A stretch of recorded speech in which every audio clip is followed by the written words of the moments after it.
Metre ബ്രിഡ്ജിന്റെ simple ആയിരുന്നു. This next question right. പ്രൊജക്ടൈലിനാണ്. A projectile thrown upward at an angle 60 degree. Yes, projectile പറയുമ്പോൾ ആദ്യം ശ്രദ്ധിക്കുക, തരുന്നത് ഒറിസോണ്ടൽ ആയിട്ടുള്ള ആംഗിൾ ആണ്. അതാണ് നമ്മൾ തീറ്റ എന്ന് എടുക്കാറ്. The speed of projectile is 20 meters per second when its direction of motion is 45 degree with the horizontal. The initial speed of the projectile is. Projectile ഒരു ബേസിക് കൺസെപ്റ്റ് ഉണ്ട്. ഹൊറിസോണ്ടൽ ആക്സലേഷൻ 0 ആണ്. Horizontally force ഇല്ല. അപ്പോൾ horizontal velocity remains A constant. Initial horizontal velocity നമ്മൾ വരച്ചൊക്കെ പറയുകയാണെങ്കിൽ yes, നമ്മളെ projectile ചുവന്ന പ്രൊജക്ടൈലായിക്കോട്ടെ അല്ലേ.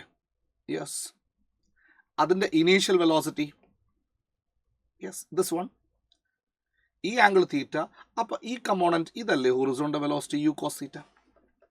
വേറെ ഏതോ ഒരു സ്ഥലത്തെത്തിയ സമയത്ത് ഞാൻ ഇവിടെ വരയ്ക്കാം.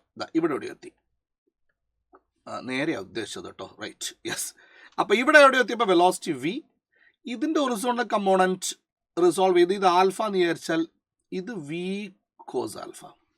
എന്നിട്ട് നമ്മൾ പറയും horizontal velocity remains A constant. അപ്പോൾ ഇനീഷ്യൽ ഹൊറിസോണ്ടൽ വെലോസിറ്റി ചെയ്താ യു കോസ് തീറ്റ, കുറച്ച് കഴിഞ്ഞപ്പോൾ ഹൊറിസോണ്ടൽ വെലോസിറ്റി ചെയ്താ വി കോസ് ആൽഫ. ഇതിൽ യു നമുക്ക് അറിയൂലല്ലോ, അറിയൂല. തീറ്റ എത്രയാ പറഞ്ഞ ക്വസ്റ്റ്യനിൽ 60, വി എത്രയാ പറഞ്ഞ് 20, ആ സമയത്തുള്ള ആംഗിൾ ഏതാ 45.